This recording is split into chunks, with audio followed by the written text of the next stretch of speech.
ईमानदारी की बात बता रहा हूँ आपको मैं, जो लोग IRS बन के जाते हैं ना इंडियन रेवेन्यू सर्विस में, उनके जो जूनियर्स होते हैं असिस्टेंट, वो आते हैं SSC से, ठीक है, SSC जानते हैं ना। और SSC में क्या पूछते हैं, गणित आनी चाहिए, रीजनिंग आनी चाहिए, इंग्लिश आनी चाहिए। और वो गणित, रीजनिंग, इंग्लिश में इतने इतने हाई लेवल के लोग होते हैं, जबरदस्त उनकी पकड़ होती है इन चीजों में। रीजनिंग, उनसे आप रीजनिंग चलते पूछिए, सभी जैसे कुत्ते बोलेंगे हाँ हाँ चलो आगे बताओ, सारे कुत्ते गिलास हैं, ऐसे जवाब देंगे, इतना बढ़िया।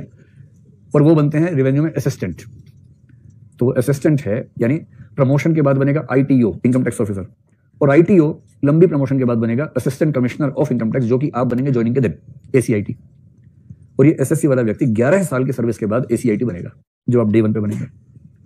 असली बात आप सुनो, कई ऐसे असिस्टेंट कमिश्नर इनकम टैक्स होते हैं, IRS बन गए, अकाउंटिंग आज तक सीखी नहीं है, क्योंकि स्कूल में नहीं पढ़े अकाउंट्स, आर्ट्स पढ़े हुए थे, मैथ्स आता नहीं है, CSET में रीजनिंग और कॉम्प्रिहेंशन से काम चल गया था, क्वालिफाई कर लिया था। इंग्लिश आती नहीं है, हिंदी माध्यम से है, इंग्लिश उतनी ही आती है कि बाई चांस क्वालिफाइंग पास हो गया मेंस में, पीली चिट्ठी नहीं आई, ठीक।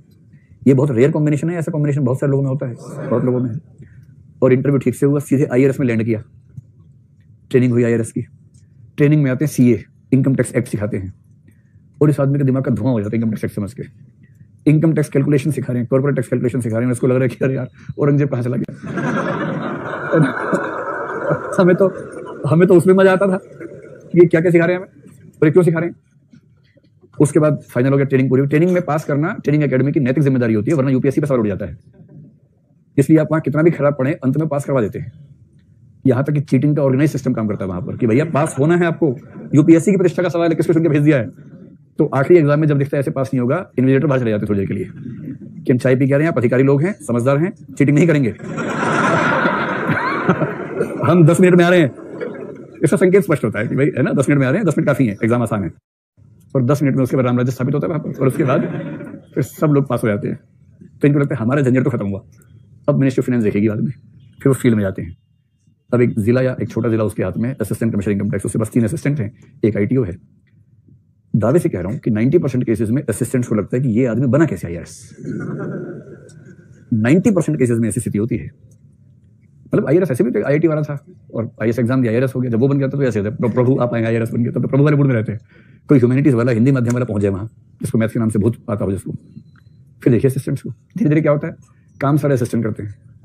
कोई काम है सर बोलते हैं, अरे भाई तो सब देख लो क्या है ये, कुछ इंग्लिश में लिखा, आप देखो क्या लिखा है।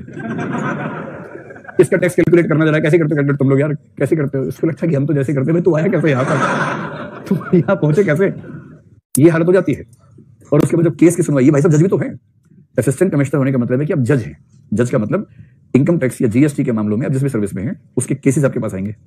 किसी पे आपने भेजा, एक पत्र भेजा कि आपका टैक्स ठीक नहीं लग रहा हमें, तो डिस्कशन करनी होगी, केस कर दिया। वो आदमी आया, उसने वकील भेजा अपना, वो वकील LLB प्लस CA है। आमतौर पे टैक्सेशन के वकील CA प्लस LLB होते हैं। वो वकील है, वो पिछले 10, 20, 25 साल से इनकम टैक्स के केसेस देख रहा है। इनकम टैक्स एक्ट उसको पूरा रटा हुआ है, वो देखता नहीं है, वो सीधे पेज नंबर बोलता है, पेज नंबर है, चौथी लाइन दूसरा शब्द, ऐसे बोलता है, और सारा इंग्लिश में बोलता है। सामने जज साहब बैठे हैं। जज साहब ने इनकम टैक्स ठीक से पढ़ा, क्योंकि एकेडमी में वो बाकी कामों में व्यस्त थे। अंग्रेजी ठीक से आती नहीं, कैलकुलेशन करनी आती नहीं है। कोई बोल दे 3000 का 20% तो 5 मिनट रुपया, 3000 3 0 गुणा 20/100, 2 0 यहां से कटी, 30 गुणा 20 600। 2-2.5 मिनट के बाद बोले हाँ 600, आगे बताओ। आप समझ रहे हैं कि जो वकील सामने खड़ा है, इधर दूसरा वकील खड़ा हुआ है, 2-3 असिस्टेंट खड़े हैं। वकील असिस्टेंट को देख के पूछ रहे हैं क्या ये, तो कह रहे हमें क्या पता कौन है आ गया। क्या करेगा। अगर आप चाहते हैं कि आप IRS बन के ऐसी छवि लेके जिए, तो ऐसी जिंदगी जीने से अच्छा आदमी मर जाए। ये जीना भी कोई जीना लल्लू, जीवन तो थोड़ा सुंदर होना चाहिए ना।